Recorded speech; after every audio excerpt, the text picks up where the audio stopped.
first thing you need to do to make chilled mint and cucumber soup is to choose very fresh ingredients, because we're not going to be cooking the soup at all, which is an advantage if it's really hot outside or if you don't want any cooking smells around the house. So fresh ingredients are the secret, because if they were a little bit old, then you wouldn't get the strength of flavour. So we've got some incredibly fresh cucumber here, some spring onion, some lemon and some fresh garlic, which is very good because the garlic helps your arteries to stay clear, so it's good to prevent heart disease.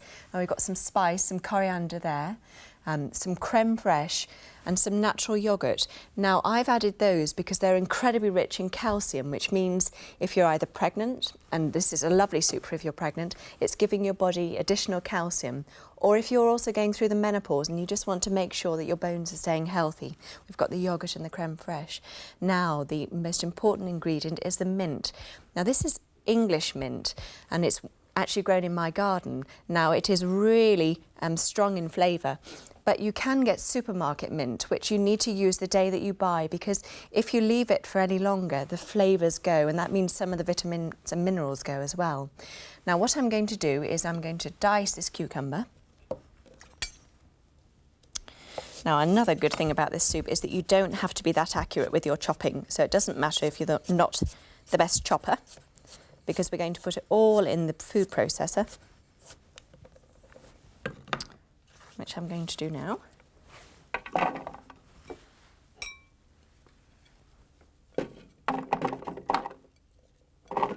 As you can see, it's just all going in very quickly. And I'm just going to finish this spring onion, because this onion actually enhances the flavour of the cucumber. And again, you just need to be very rough with your chopping.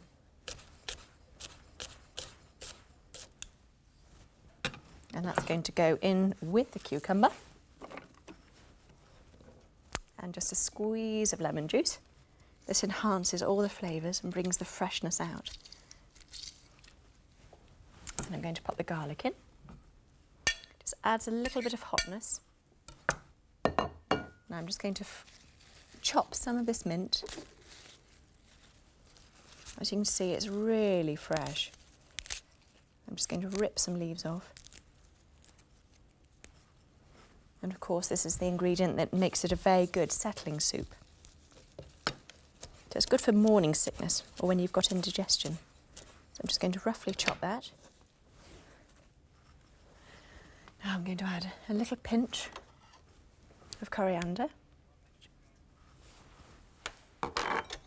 some creme fraiche, and then finally my yoghurt.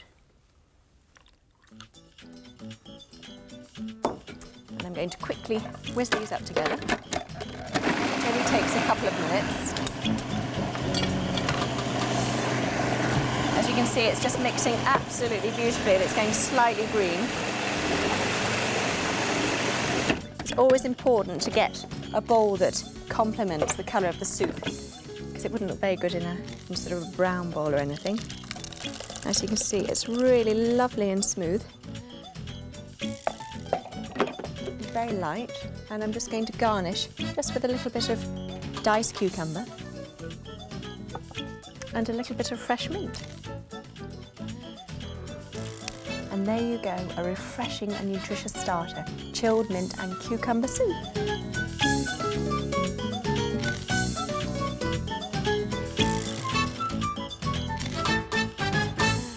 And for the main course of salmon and asparagus risotto, you firstly need to get hold of some very good salmon. Now this is some fresh salmon, slightly pink in colour. With tinned salmon you just wouldn't get the depths of flavour, so that's most important. And I've chosen some fresh asparagus to complement the green, and it's also incredibly rich in folic acid, which is good if you're going to be thinking about getting pregnant. Now I've got arborio rice, which is Italian grain rice. Now as you'll see, it's a very short grain rice. You could, if you weren't able to get hold of arborio rice, use some pudding rice, but we'll stick with arborio for now. Now we're going to use some shallots and some lovely lemony flavours. We've got lemongrass and fresh lemon skin, some fresh ginger and some garlic. That gives you a real lightness to the risotto. Now, some people think that you can't cook risotto without adding lots of cream and lots of butter, but in fact I'm going to show you that if you use some low-fat natural yogurt, you'll get a lovely lightness of flavour. Now, firstly what I'm going to do is I'm going to heat some oil in the pan. I'm using a virgin olive oil here. I'm only using a small amount, you don't need an awful lot, and I'm going to fry my shallots. So the oil's heated up in the pan here. I'm going to fry the shallots with the garlic. In goes the ginger, the lemon and the lemongrass. Don't worry if you can't get hold of lemongrass. You can get it in very good supermarkets, but you'll still get the depth of flavour using just the lemon rind itself. Now I'm going to add some fresh stock. Ideal to use fresh stock, but if you can't get hold of it, you could use a stock cube. I always think that it's best to use vegetables when you're using fish in your main dish, but you could use this chicken stock or chicken stock cubes. Now that's water that I'm just adding in there, and I'm going to leave that to simmer to let all the flavours develop for about 10 minutes. But in order to save time, I've got some that I've already made here. I'm going to swap these over. And I now need to drain the stock because we've got a whole lemon peel and ginger, and I'm just going to pop this through the sieve. So we still get the flavours from the ingredients, but we're just going to get rid of those. And I'm just going to pop that to a side and fry some rice.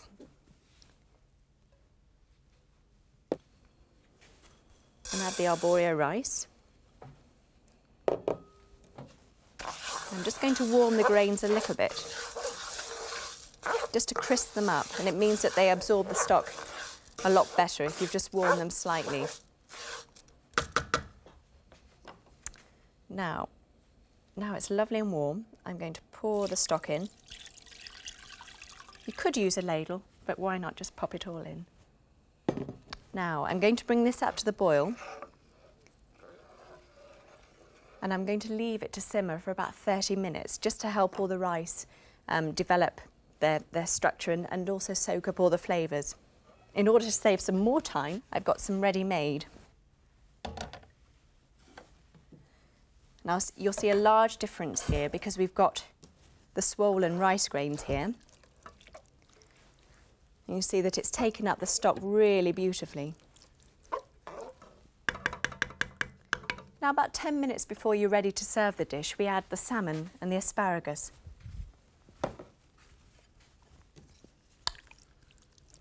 As you can see, salmon is incredibly good for you because it contains some oils which are good at preventing heart disease and also to reduce inflammation. So if you've got arthritis or something like that, the salmon really cools the body down. Now, I'm going to add these lovely asparagus tips. And remember that the less cooking time you have with ingredients like asparagus tips, or if you were using broccoli, is that they have more vitamins and minerals. It's when you're leaving them to cook for a long time that you just lose a lot of the goodness. Now, just when everyone is sitting at the table, which is most important because you don't want to leave it around for a long time after you've done the dish, I'm going to add just a little bit of wine. Now you might think, oh gosh, that's incredibly unhealthy. But what you'll see is that the heat will cause the alcohol to evaporate off. And so you won't get any of the calories from the wine, but in fact you'll just get the depth of flavour. So it's incredibly healthy. The last ingredient is the yoghurt. Now of course you could add cream at this stage if you wanted to, if you're not so worried about the fat level of the dish. But I think if you use natural yoghurt, it just keeps it really, really light. So I'm just going to pop this in here. Stir it in. Now you only need to stir it lightly, because I think it's also rather nice if you leave a little bit of the marble effect of the yoghurt on top. Now, I'm just going to serve it. Now, as you'll hear, it's really sizzling, and the combination of flavours and colours is absolutely delicious because the green really offsets the salmon. And just to finish off, I'm going to shave some parmesan.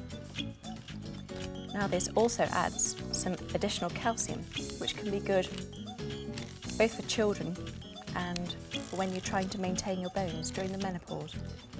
And it's absolutely delicious anyway, so it doesn't matter if you're neither of those. Now, you can use dried parmesan at this stage, because it can be a little bit expensive to get fresh parmesan, but you just won't get the depth of flavour. Now, there you have it, your salmon and asparagus risotto. Delicious.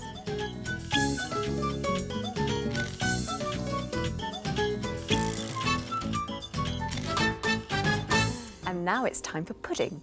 For apricot Filo tart, you firstly need to find some good apricots. Now, at certain times of the year you can get hold of the fresh ones, but I've used some tin ones, which are absolutely fine. Now, you might think, why have I got orange liqueur here? It enhances the flavour of the apricots. This tart is incredibly rich in protein because we've got some eggs here. We've also got some almonds, which are flaked, and they're rich in zinc, which are good for your libido, so who knows what might happen after this pudding. Now, what I'm going to do is I'm going to have a Filo pastry base here. Now, you could use puff pastry, but I like the lightness of the Filo pastry. I've put about 6 different sheets before now, but I'm just going to do the final one. Now, as you see, I've got this Filo pastry out, but in fact, you need to be very, very careful that you don't leave it out for too long. You need to cover it with some cling film after you've used it. Now I'm just going to butter this, just so that the pastry is not too dry.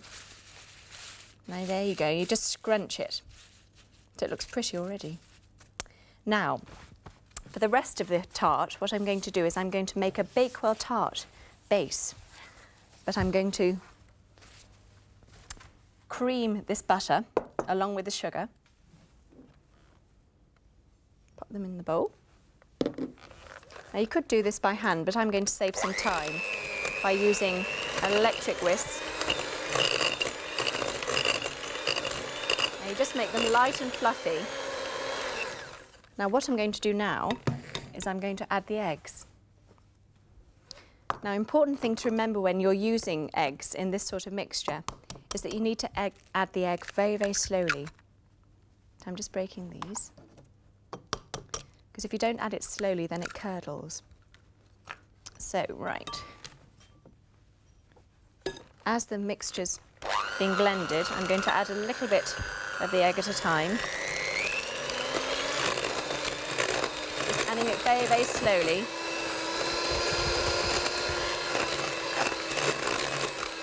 As you can see, it's really, really creamy.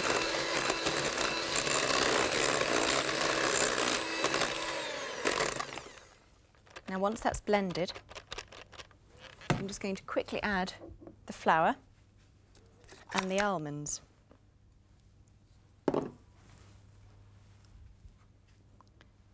Now, I'm just going to fold these in together. Now, just for that added touch, I'm going to add the orange liqueur.